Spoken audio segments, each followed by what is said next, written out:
Welcome to Oregon Voters Digest, the program that brings forward the social and political issues that are important to people living here in the Pacific Northwest.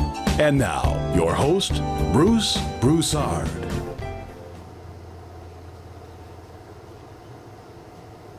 Welcome again to this segment of the Oregon Voters Digest. I'm Bruce Broussard, your host, and my friend, we're now into the election process. As I indicated before, we're going to be interviewing the various individuals that we feel that have something to say and that talks to solution of our problems. We're sitting here in this cesspool, if you will, and the idea is that, and I don't like the idea of taking that brand aspect, but it is. And we've got to do something about it. And so that's a focus. At least I'm saying it. Got me? So now it's a matter of reacting. Let's get out of it. Okay. So with that, as I indicated before, we're going to be interviewing candidates that are running for office, and we're going to be checking those guys out. And so I just happen to have an individual here that's running for Metro District Number 4. District Number 4 in Washington County. Okay, Washington County, District 4.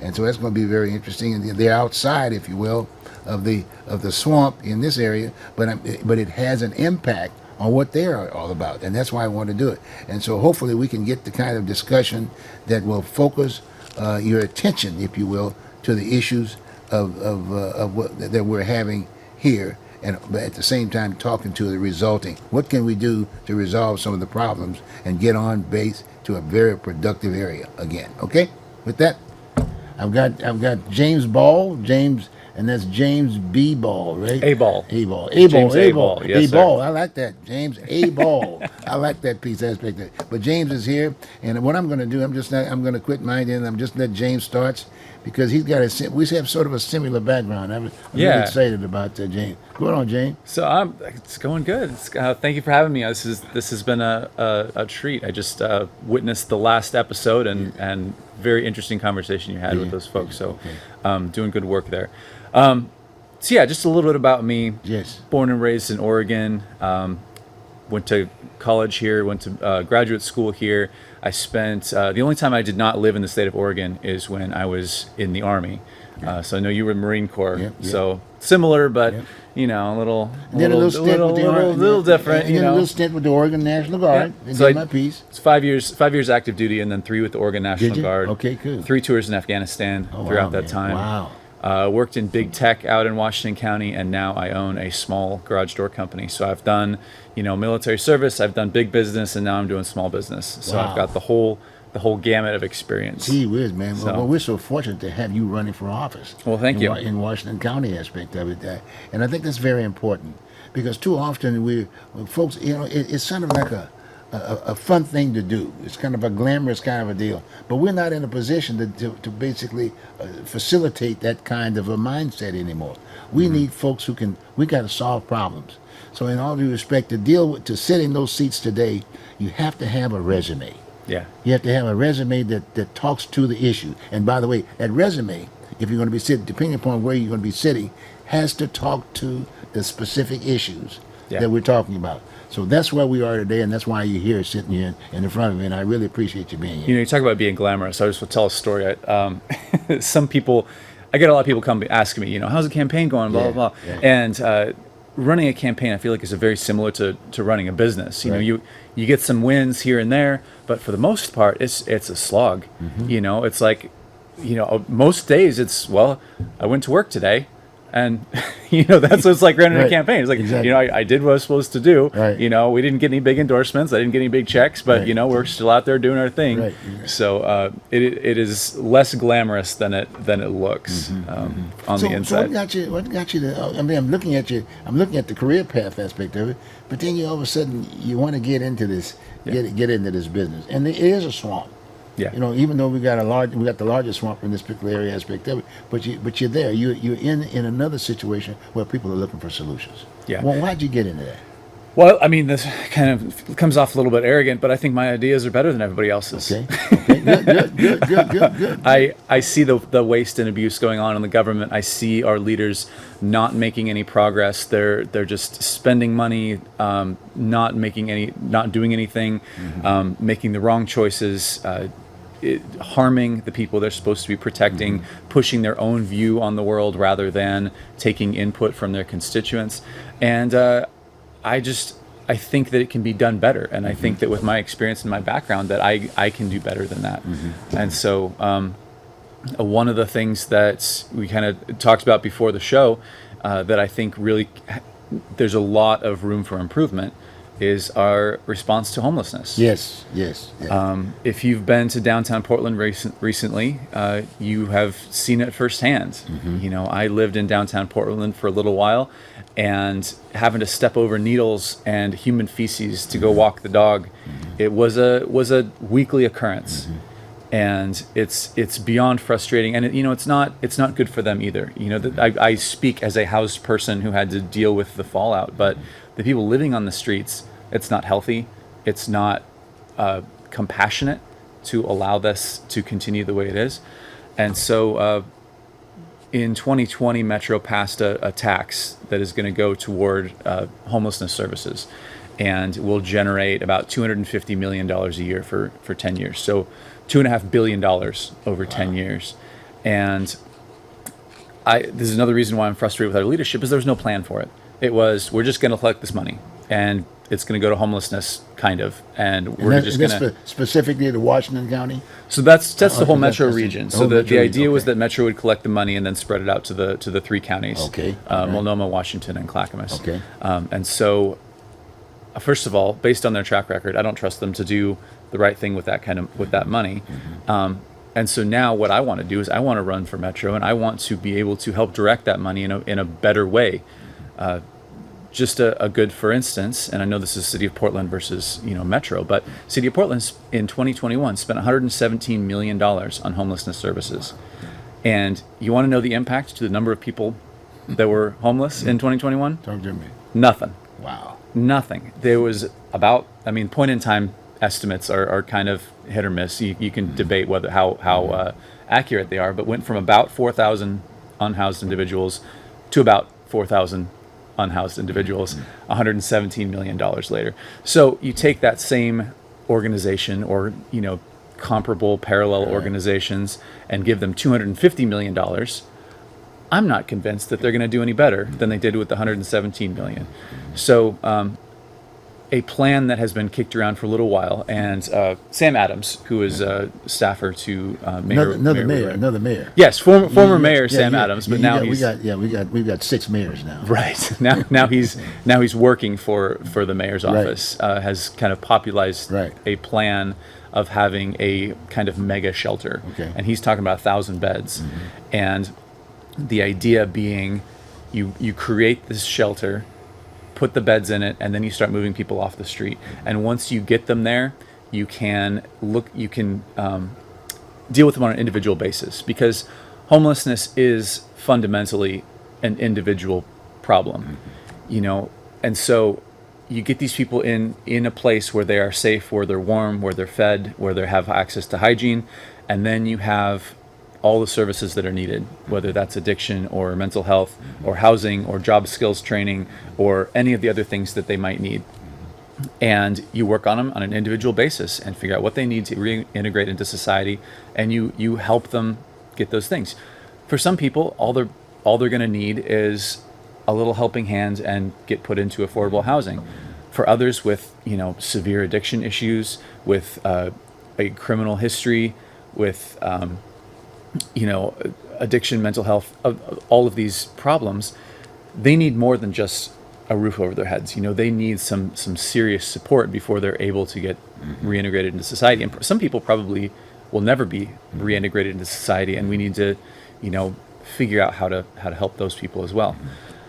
The current administration, their approach to homelessness has been, give them a house, give them a tiny home, put them in a hotel, just take them, give them that one piece, and ignore all of the other contributing factors to how they got homeless in the first place, and expect that problem to solve itself. And it doesn't. And this is why we're spending so much money to basically do nothing, because we're putting people in hotels, and we're feeding them, and we're buying them socks, and we're have mobile trailers with showers and stuff on them, and those are all fine things to help make people's lives more comfortable. But at the end of the day, they're still homeless. All of the issues that they had a year prior, they still have. And so we need to have a process and kind of a pipeline that gets, first of all, gets people shelter, gets them safe, comfortable, fed, clothed, and then identifies the issues and the things that they need to reintegrate into society, and then works with them on an individual basis to bring them back into society. Once we start doing that, I think we're going to actually see that number start coming down and save the city of Portland. There are so many externalities to having these people, and like I said, the people living on the streets are the ones who suffer the most from these bad policies and well-intentioned, I'm sure, but ultimately ineffective policies from our current leadership. Another interesting thing that I was thinking about it, and we talked a little bit about that too, is that when you think about the focal point of all this whole homeless, is sitting right here in this pool, so to speak. Washington County, Multnomah County, and the city of Portland. Yeah, they're sitting there, and then you ask yourself, well, now who is the chair of all of that money? And that's, i.e., the mayor. Well, now we got 6 mayors. So, but the bottom line is, but my point is that Wheeler is there, but my point is that they're basically dealing with the money. There's no audit. There's no ongoing audit from the standpoint of letting the public, the paying public, if you will, the paying citizen, as to what have you done with the money? What are the results aspect of it? Yeah. So now that's sitting this way. Now, when Washington County came up with what they're talking about aspect of it, the entities aspect, well, how do they relate to the city of Portland and Multnomah County? Yeah. How do you guys relate? Well, so that's a good point. My district, District 4, is Washington County, but Multnomah County is our neighbor. Right. It's only 6-7 miles down the road from where I live. Yes. The problems that are caused by Multnomah County and the city of Portland do not stay in Multnomah County and the city of Portland. Okay, I was at an event the other day and listened to Kevin Barton speak, who's the DA for Washington County, and he gave example after example of someone who came from the city of Portland into Washington County to commit crimes and then ended up going back. It bleeds over. So first of all, it bleeds over. Second of all, the people of Washington County don't want those problems to come out to the suburbs. Right, exactly. Exactly. We don't want those people coming out and creating the problems that Portland has caused for themselves in our communities. And third, probably most importantly, this is a humanitarian crisis. Right. If you see people suffering and you see people dying on the streets of a city, just because it's not your city is not a good reason to say, oh, that's not our problem. So the metro region, the metro regional government that covers those 3 counties has access to this enormous pot of money that is supposed to go to these services. And just because the problem is only in majority of it is only in one of the 3 counties, I think that, like I said, it's a humanitarian crisis. We need to reduce human suffering wherever possible. Well, tell me this real quickly. Tell me this: are you guys getting together? The idea that here's the mayor of Portland and Multnomah County, they're basically sitting at the chair. What about these other 2 counties? Are you guys meeting periodically, just talking to, well, what can we, you know what I mean? Mayor Wheeler does not call me for. I'm joking. Wow. I'm not elected to anything. I got you. That's a but I'm just saying, are they meeting? Are those entities meeting? I'm sure they are. I'm sure there's coordination, and Metro is kind of a good vehicle to create some of that conversation because it manages all 3 counties. I'm sure they're all meeting and coordinating to a certain extent, but they all have their own ideas and their own agendas and their own funding sources and their own constituents. So the reason why I ask you that is because it does have some impact in Washington. You got me in Clackamas aspect of it. And you guys need to know results because the voting public in those respective areas are wanting to know the same thing. Well, wait a minute. We're impacted also too. You got me? So what's being done about our issue? And that's where I'm kind of coming from. Well, who chairs the deal? So if one entity chairs, if Multnomah County and the city of Portland is chairing all of these dollars and basically speaking for, that's where I'm coming from. Well, so this particular tax that they passed a couple years Right. ago will be collected through Metro and then distributed to the 3 counties. So it Right. would really be Metro sitting at the head of the table, kind of distributing money to the different counties. Well, that's interesting. So- because, but on the other hand, though, in terms of what the public sees, just Yeah. as a layperson, the only person that I see on the billboard for the state of Oregon as it relates to this issue for this cesspool is Mayor Wheeler. Yeah, he I think is more of a scapegoat because he's become the face of it. I think that kind of started during the riots of 2020. Yeah. He became the face of all of the problems that are coming Yeah. from Portland. Yeah. I think Deborah Kafori, the Multnomah County chair of the Multnomah there, County yeah. Commission, is also very much to blame. The rest of the Portland City Council, I think there are a lot of bad apples in there that fight against any kind of meaningful change. So this is getting a little bit off topic, but No problem. the Portland It's okay. City Council, and I know you're aware of this, but for the sake of the viewers, Portland City Council is a weak mayor system, and so even though Ted Wheeler has the title of mayor, he is really kind of the leader among equals of the 5 commissioners. Yeah. And so in order to get anything done, he needs to get 2 other guys to vote. 2 other, sorry, not guys, Right. 2 other Right, members right, to vote right. with 2 him. right. And so if you get, I could name names, but I don't want to get myself in trouble. That's but okay. if you, Yeah, they're elected you- officials. I mean, we all know them. yeah, that's true. If you get 1 or 2 people who are kind of, rotten eggs, who are going to be problematic, it makes it very difficult for the mayor or anyone to do anything. So there's a charter review, I believe, going on right now to try and change this system. I think that's also very important. Not at all related to Metro, but the executive branch of basically any organization has one person at the top, whether it's the governor or the president, Right. and that's how the executive branch is supposed to work, because you have a CEO instead of 5 CEOs who all have to agree to get anything done. So I don't know that Ted Wheeler's kind of a punching bag. I think he's taken a lot more flack than he deserves, although he deserves about half of it, I would say. Again, maybe I can share it with you. I'm saying, point. Sure. All due respect, he's got 3 votes. Yeah, He's got himself, he's got Commissioner Mingus, and he's got Dan. yeah, Those are his 3 votes. And then you got Rubio and Joanne Hardesty, Commissioner Hardesty and Joanne, and Rubio. That's their 2 votes. Now, just recently, there was an issue that came up, and all of a sudden, I think Joanne, Commissioner Hardesty, and Rubio, and Dan, they voted against something. I think it was something that just recently.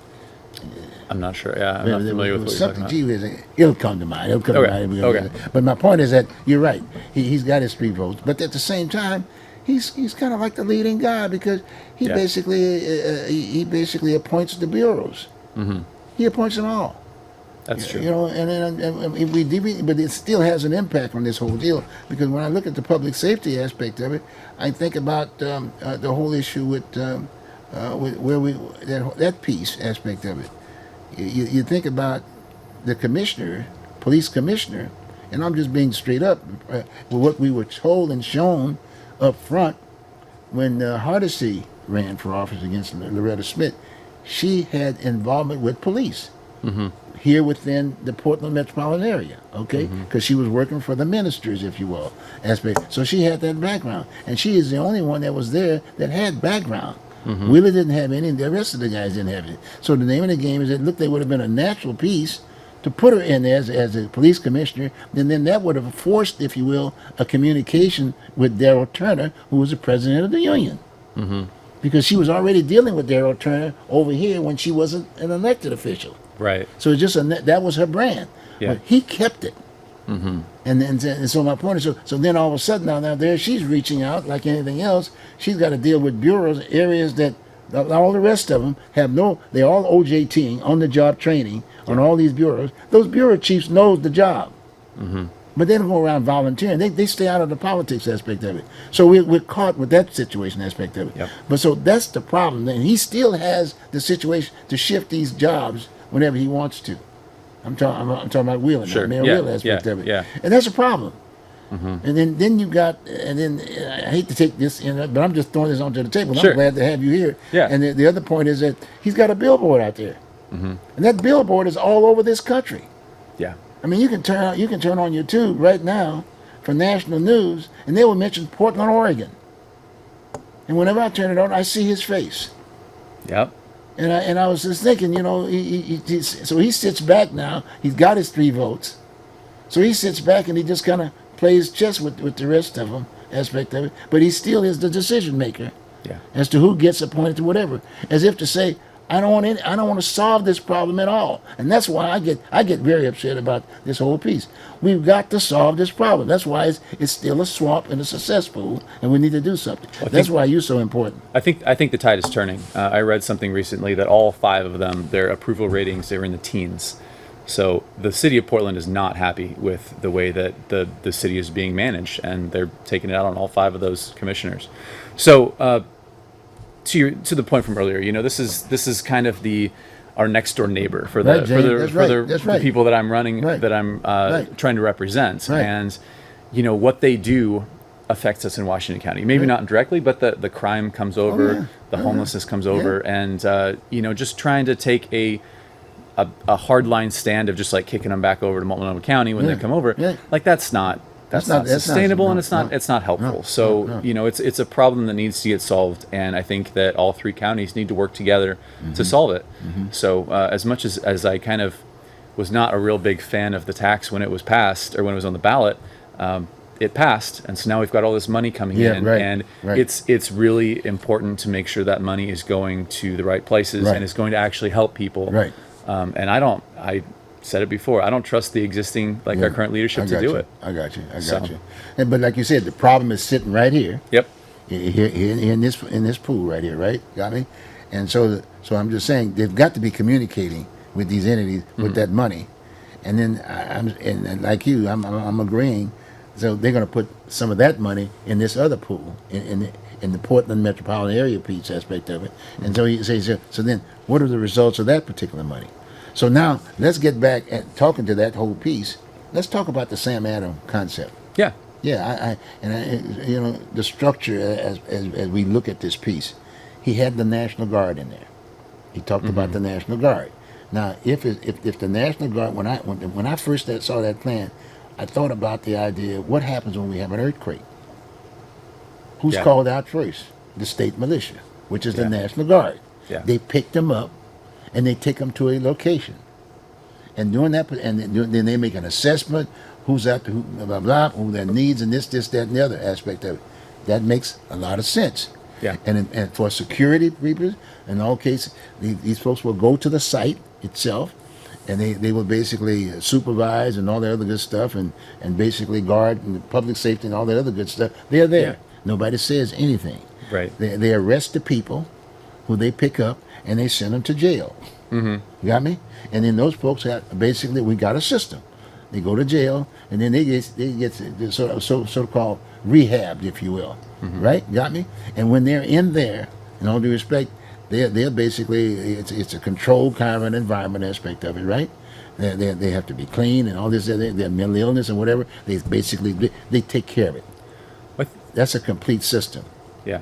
Well, I don't think the prison system is really equipped to handle the volume of people that we have, which is why I think that something like the Sam Adams plan is important, because I mean 4,000 people on the streets of Portland, and so first of all, you don't want to give people a record who don't need it, and like I said, that can be traumatic to people, getting arrested, getting put in jail. And so if you have a system that's a little less, I guess, harsh, for lack of a better term, and so one of the things that I think specifically could be done is using the Expo Center, which is a property that Metro owns and operates. It's kind of serves the same purpose as the convention center, and both these buildings have been running at about half capacity since COVID. And so it would be not that difficult to take all of the people who are currently renting out the Expo Center, move into the convention center, which is a nicer building anyway, and it doesn't have the parking lot, and so you can't have car shows, that kind of thing. But for the most part, you can handle that volume, and now you've got this big open space, and interesting your point about the National Guard, because you were in the National Guard, I was in the National Guard. Yeah. People think they're going to go in there with rifles and they're just going to start, like, that's what they think of when the National Guard. That's not the case. My sister works at a hospital in Southern Oregon where they had the National Guard to help support the COVID relief. Yeah. And so you think National Guard going into hospitals, what they were doing was all the administrative tasks. The nurses were doing the nursing, the CNAs were doing the CNAs, the doctors were doing the doctors, and like the paperwork, stacking charts, putting stuff together, restocking shelves. That's what the National Guard was doing, taking care of all that stuff, because, infantrymen are not really equipped to be nurses. And so I really like the idea of using the National Guard. I just wanted to kind of clear up for the viewers what we're talking about here. Security is part of it. You got MPs, you got people who do that sort of thing, but food is another thing. I'm sure you ate lots of military chow. I ate lots of military chow. They're really good at it. They're really good at feeding a lot of people quickly. And so I think that's another great opportunity. You've got all these people there. They need food. They need showers. They need all these kind of facility type things that the Expo Center probably doesn't have enough space or capacity for. And so the National Guard could fill in some of those gaps. I think it's a great idea. And so once you have enough beds, you start enforcing the camping laws that are already on the books. So there's a court decision, Martin versus Boise, which gets tossed around a lot. Basically means you cannot criminalize sleeping on the streets if there's nowhere else for them to go. And so what you really need to do, step one, create a place for them to go. Again, not just some flea-ridden, place out of the way, but a system and a facility where they can actually get help and actually, help them with the issues that will get them off the street. And then you start moving them, and you start enforcing camping laws. And when people are camping in downtown Portland, you say, all right, well, you can go here to this facility that we have set up that's going to help you, that's going to help you get off the street. That's your only option. You can't stay here. And you just continue that process until the streets are cleaned up, and you're not harming the people while you're doing it. Because if you start sweeping before there's anywhere for them to go, you're just moving from A to B, or you're just making their lives harder, which is not the goal. The goal is to make their lives easier by reintegrating into society. So give them a place to go, and then you're firm with them, and you make them go take advantage of that system that you've set up.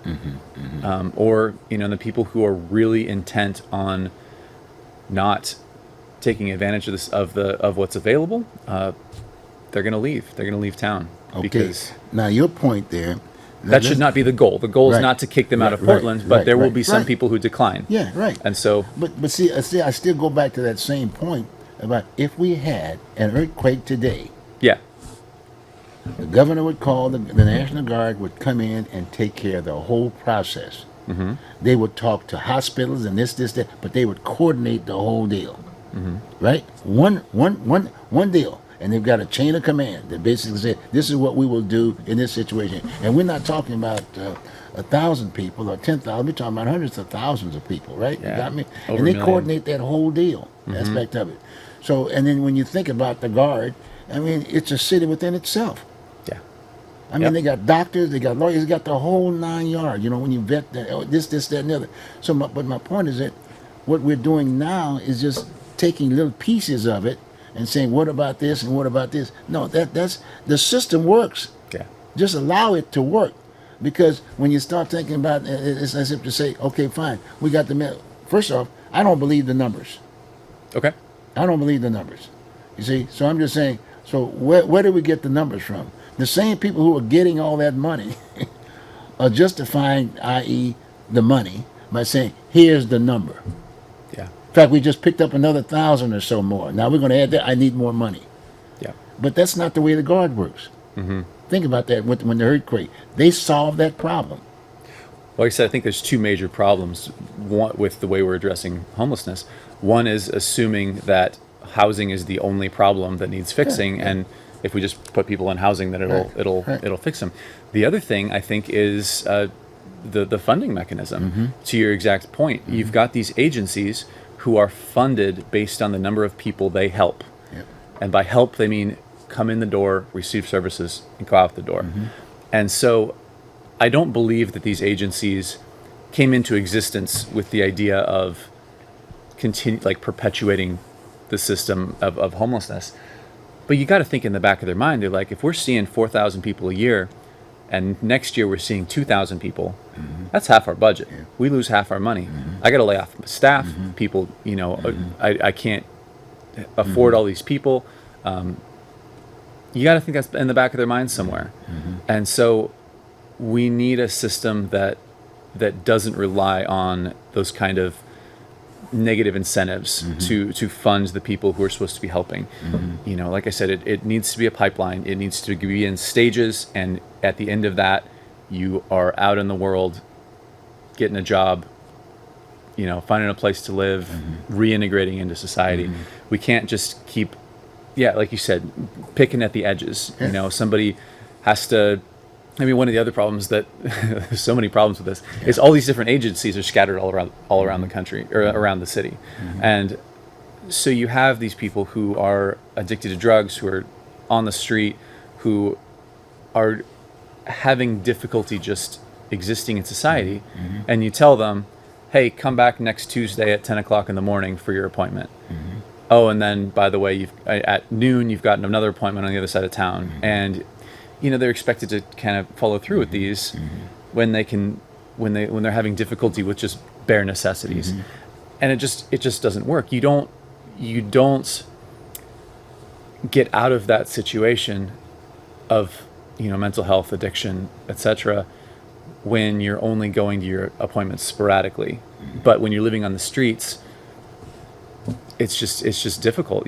I can imagine how difficult it is to even make it to one appointment, much less a consistent appointment. Get the help, get the medication, the stuff that you need. So that's why, again, put them all in one place. Give them the services that they need, and work them through the system. Well, the other thing too. Let's just say we take one component part, the mental illness. We hear that all the time in the homeless aspect of it, and that's the problem. You see the folks out there, they need help, et cetera, et cetera. That is one of the problems. That's one of the problems. Yeah. And then you say to yourself, now, wait a minute, are there 4,000 people out there that are mentally ill? No. But you see what I'm saying? But they said, right. We got to put mental illness. So my thing is that in Multnomah County, for instance, and naturally part of my platform when I ran for District Number 2, this was a heavy deal. I looked into this situation aspect of it, and I said, wait a minute, let's think about the history of historical facts of mentally ill. We used to have a mental illness institution up in Beaverton, damaged, remember? Yep. And then the developers came in and took the land. Okay, so we don't have any, and we got an entity, I think, up in Northeast Portland aspect of it, and in the Portland area aspect of it, but it's a small unit. But we had Wapato. We had Wapato. And they spent millions of dollars building that facility. It was vacant. Way back when. There were mental illness. We were talking about that issue before. Why couldn't they have made that structure, if you will, as a start? Because it was a 500 beds to start with. They did that. But it was built, but it was designed such that it would have been able to take on another 1,000 or so, or 2,000 for that matter. There's land there. And it's away from downtown. That's where my point comes in. My point is that they basically, had they kept Wapato, and that was under Multnomah County, that's their job, to deal with mental illness. Okay, but when you got folks that are sitting up there that are, excuse the French, that are elected to office, that they have no resume that talks to that issue, they can't very well make any kind of decisions to do that. I think there's also a legal issue with that. The barrier to confine someone against their will is very high, and probably with good reason. But if you have someone who is declining care, it's very difficult to keep them in an institution like that if they don't want to be there, unless they're a danger to themselves. They're ill. Well, right. Well, I understand. I'm trying to figure out. No, I understand. I'm but just saying, like, this is they a don't legal. have the. This is less of a legal. This is less of a political problem, more of a legal problem. Okay, like okay, there's a okay. legal precedent or I legal got you, I got you. decisions. Yeah, but like you said, you politicize the whole piece. Yeah. But I go right back, if you will, to the earthquake. Right. So I think we've gone it- too far. We've gone too far to say that, back in the day, if you if you didn't like somebody, you could get them committed. Yeah. And now they've gone the opposite direction, where it's nearly impossible, Yeah. unless someone is a danger to themselves or others, to get them involuntarily committed for being mental health issues. And so this is why it's a tricky problem. But again, if you take everyone and put them in a Right. big shelter, Right. you can figure out what those people need. And so you take someone who has severe mental illness or whatever, who is declining care. They're sleeping on the street, but they're sleeping in a tent and they've been there for 6 months. That is, if you start moving them and giving them incentive to go to accept this care, hopefully that they will eventually. It's tricky with with the mentally ill, for sure. Okay. But I think just giving them more and more incentive to go get help, but just understand that they're still human beings and that they deserve respect and dignity, and not be able to. Right. Living on the streets is not. But one can think about it, but at the same time, I'm still going back to say, okay, fine. That when you commit a crime, there's no choices. You commit a crime, you go do the rehab. Mm-hmm. You do the time. In most cases, if you do a crime, you do the time, and then you should come back. You should be a whole person again. Yeah. But again, at the same time, there's no such thing. When I'm not going to go to the criminal justice system, they take you in there, Yeah. and then they go through a rehab deal. I mean, you can go to the criminal justice system today. This is a whole other issue, and again, this is something that has hit pretty hard in downtown Hillsborough. Just a month or two ago, Okay. there was an individual who was lighting fires and ended up burning down 2 or 3 square blocks Yeah. of downtown Yeah. Hillsborough. Well, when they looked into it, he'd been arrested something like 18 times in the last several years. And he was arrested. They didn't have room for him, or it wasn't a bad enough crime, and they just let him out. Right. Totally preventable if you just have. So criminal justice is sort of outside the scope of Metro. We can talk about it a little bit, but it's not something that I would be directly involved in. Sure. But you need prison capacity. You need well-trained police. You need enough police. Yeah. You need well-funded police. Yeah. And you need district attorneys and judicial system that will prosecute those people. Okay. Any one of those things falls apart, and you end up with a guy who's been arrested 17, 18 times, burning down a section of downtown Hillsborough. And that is just kind of the biggest example, but you'll have people stealing catalytic converters in downtown Portland. They get caught, they get sent right back out on the street because either the jails are full or the DA's failing to prosecute, or so there's many problems. And again, that's kind of outside the scope of what I'm trying to do. That's what we are now. Yes. The key is that we almost have to go back to square one Yeah. to find out how did it start. Yeah. Why did we change the system? The system took care of it at one point in time. Yeah. You got me? Now today it's called harshness. Yeah. It's called you're inhumane. You're not understanding what the human being's about, or this, that, and the other. You got liberal this, that, and the other. In fact, we can't. Well, I guess that to me is where the voting public is, and people that are concerned. We're really concerned about the human being. These are human beings. These are Americans that are sitting out there in that kind of a situation aspect of it. They have problems. And the idea is that there's no rehabable kind of a situation to get these folks back to square one Right, where nothing. they're productive. There's nothing. So it's like saying so many words. It's like right in front of both of us. We went to boot camp. And we went to boot camp, hey, we thought we did. But then when you wake up that morning and that first sergeant is sitting up there in the front of you saying, hey, look here, man. Hey, you got to get your hair cut, right? You don't say to the barber, "Look, just cut it, trim it." No. No. By the time you get out, you're bleeding in the head. Some of the cats will. They tell you. They say, you got any moles on That's your right. head? That's 'Cause right. if you point them out, or they're That's coming right. off. Well, where I came from, Yeah. they didn't even tell you about the moles.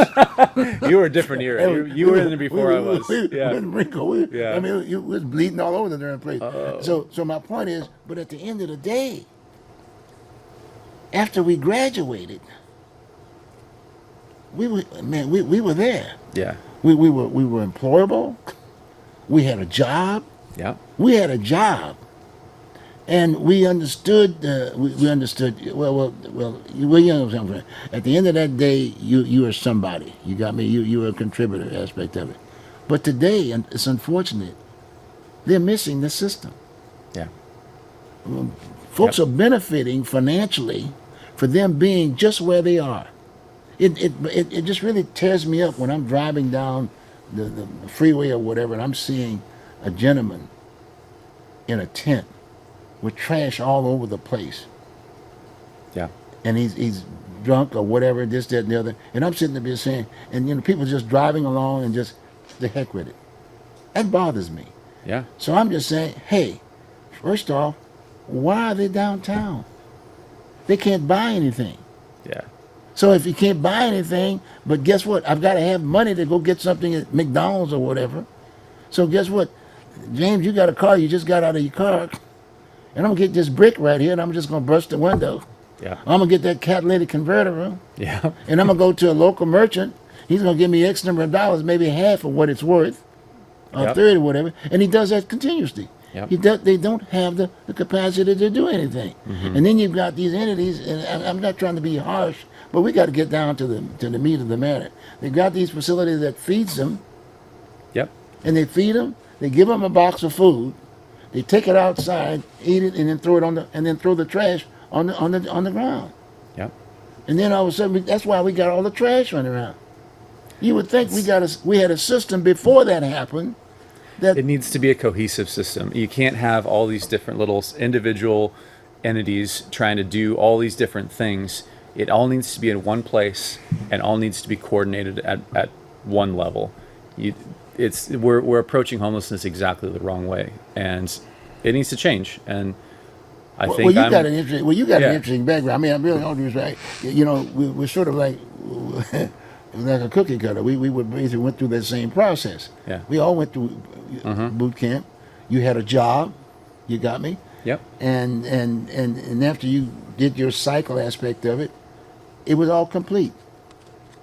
And so you're running for office now. I'm really take my hat off to you for jumping in this situation, because we need individuals like you. Have a resume. Yep. You have a resume, and you're a human up front with you, and you understand that.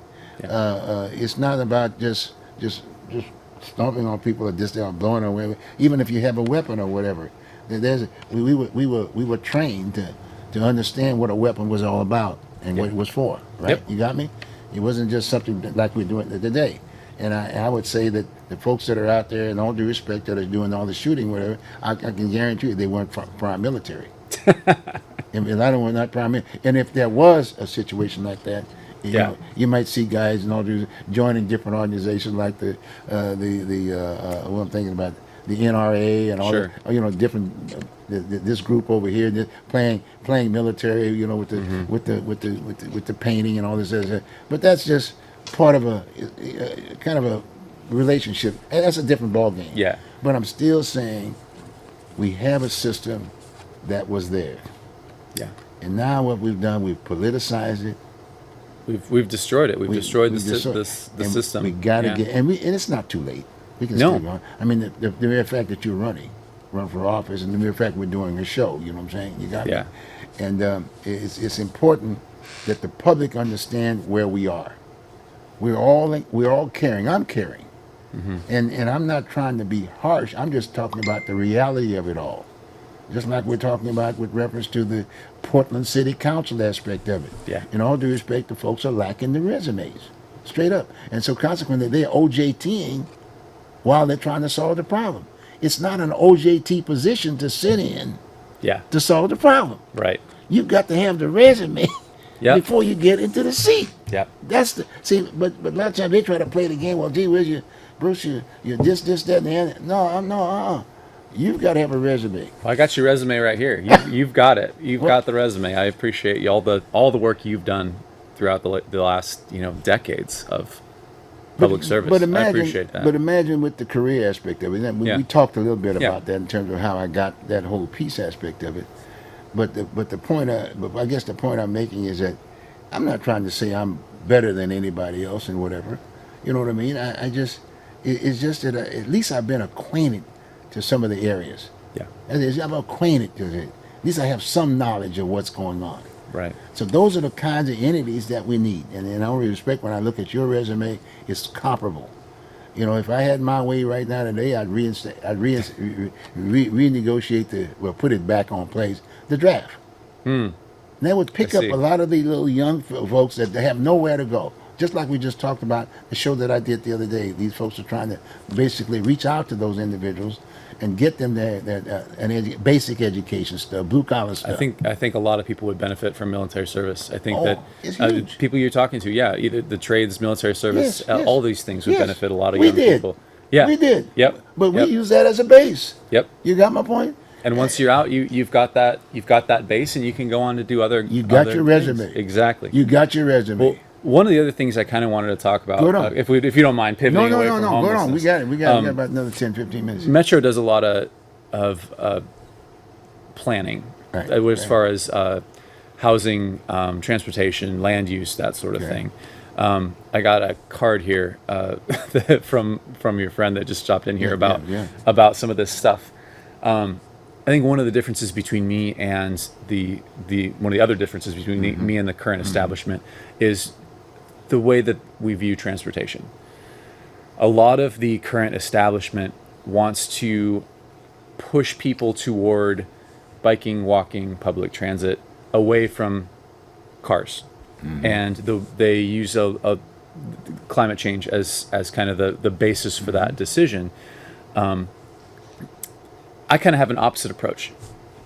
Most people would like to see fewer cars on the road, but nobody wants to get rid of their car. So it's kind of this weird thing where you even talk to the most, liberal green person, and they probably still have a car. Oh yeah. So everybody wants this, but nobody wants to get rid of their car. What I'm thinking is 20, 30 years from now, everybody's going to be driving electric cars. Okay. Right. And a lot of them are going to be autonomous. This is the direction everything's going. And I can cite some statistics, but kind of take me at my word, if you don't mind, that this is the direction everything's going. You can already see it. The Ford Lightning, F-150 Lightning is going electric. Tesla started this whole thing. Everybody wants an electric car, and this is going to be the way things are going. 30 years from now, there's not going to be a real climate argument against cars because they're all going to be electric. You need transportation. And so what I'm thinking is, rather than put all this energy into fighting cars, because this is what's happened over the last 40 years, is they don't put any money into capacity improvements. They don't want to widen any of the freeways going through the Portland metro area. Right. And that's why you get stuck in traffic. Why Portland, despite being 1/10 the size of LA, has traffic that is nearly as bad as LA. Because we don't widen our freeways when the population growth demands it. So I would love to see widening of some of the major thoroughfares. And again, in 20 years, I don't think that it's going to matter as far as the impact on climate, because they're all going to be electric. The other thing is, I think public transit is necessary in the short term, but once every vehicle or the majority of vehicles are electric and autonomous, driving themselves, how much do you think it's going to cost to take an Uber across town? I mean, Uber, you look at their model, their business model. Their major costs are the cost of the driver, the cost of fuel, and the cost to maintain the app. That's not going to go away. But once the cost of an Uber across town is comparable to the cost of a bus ticket, which it will be once they're driving autonomous Teslas, who's going to take the bus? Who's going to take the bus when it takes twice as long or 3 times as long and it's the same cost. Right. And there's no difference when it comes to the climate because they're both going to be electric. So I think we're very our current leadership is very short-sighted about this. They look at our problems today and they say, oh, there's congestion and there's smog and there's emissions and it's harming the atmosphere. In a couple decades, I don't think any of those problems are really going to be an issue. And so rather than taking this very strong bias that nearly everyone has to be in a car, Right.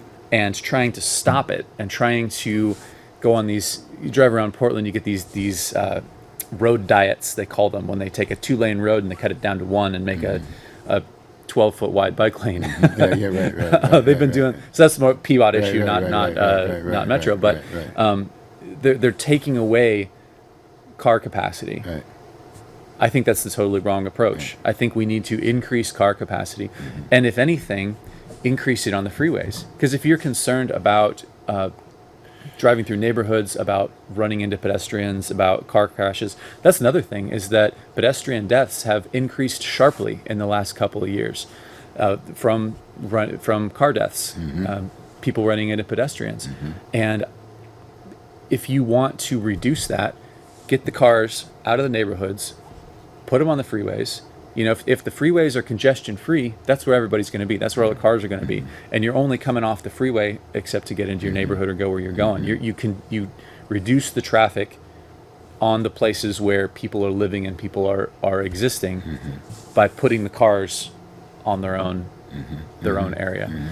So I think that's a major difference between me and my opponent. I want to take everybody who has and kind of shape the trajectory of what their biases already are. You know, everybody wants a car, but what we can do to kind of speed up this transition is we can fund supercharging stations.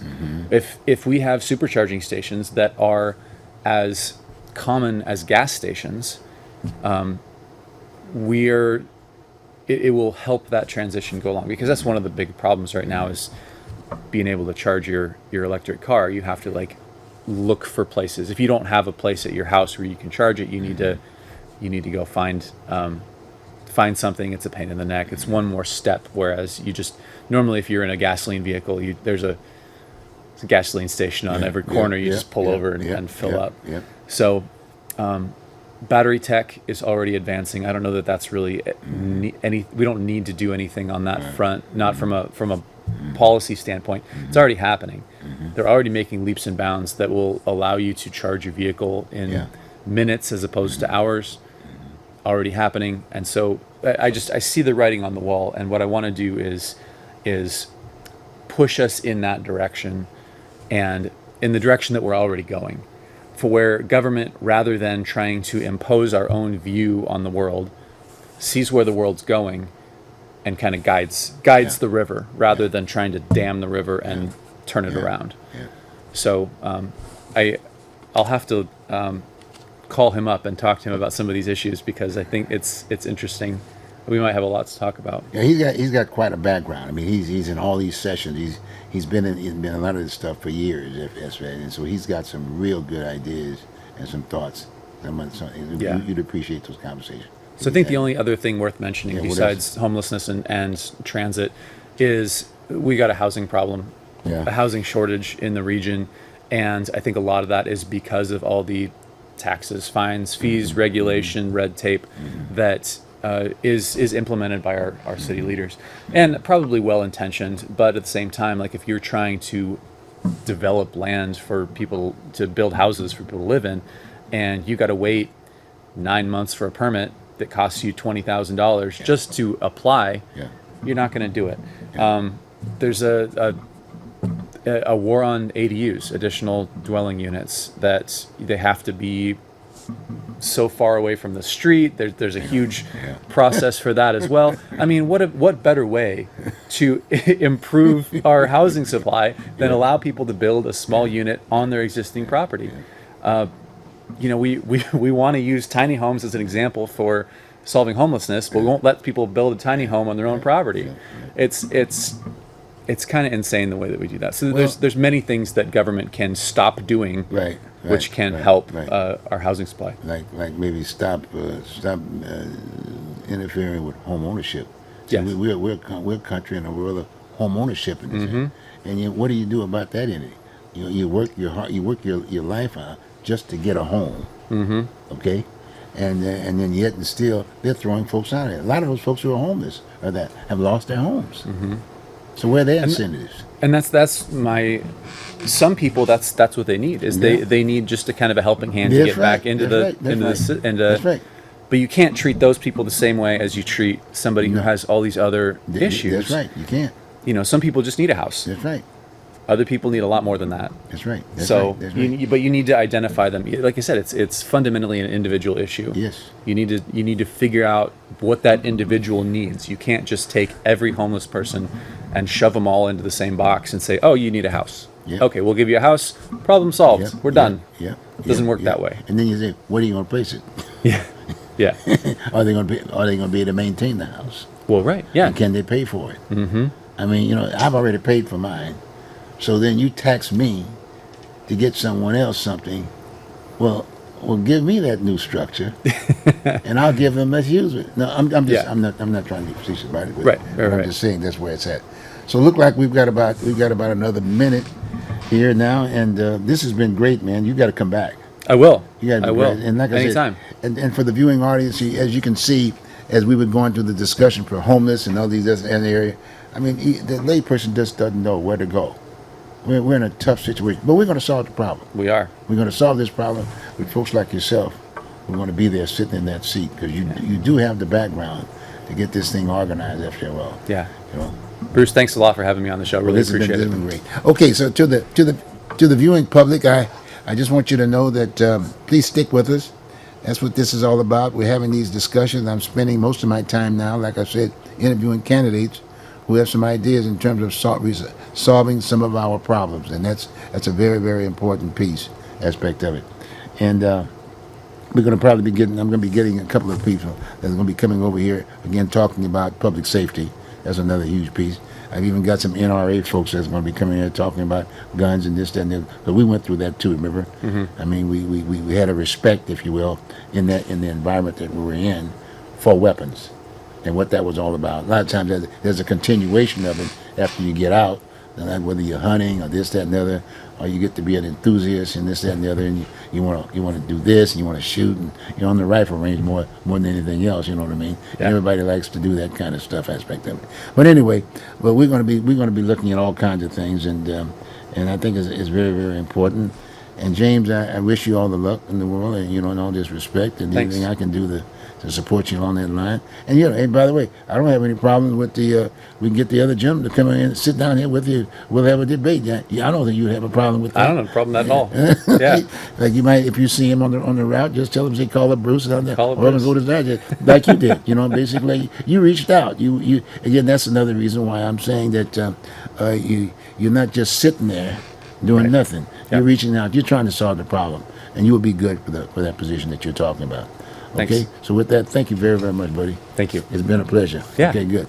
Folks, join me next week, and we'll have another inspiring guest with us, and I'm sure we're going to be doing a real good job. I thought I had about another 20 seconds, if you will, about 23 seconds, if you will, working on this piece, and we got about another minute. Now someone is saying we got another minute. We got to keep going. All right, we doing okay. We got it good. This is community television, folks. That's what it's all about. Take care. I'll see you next week. Have a good one. All right.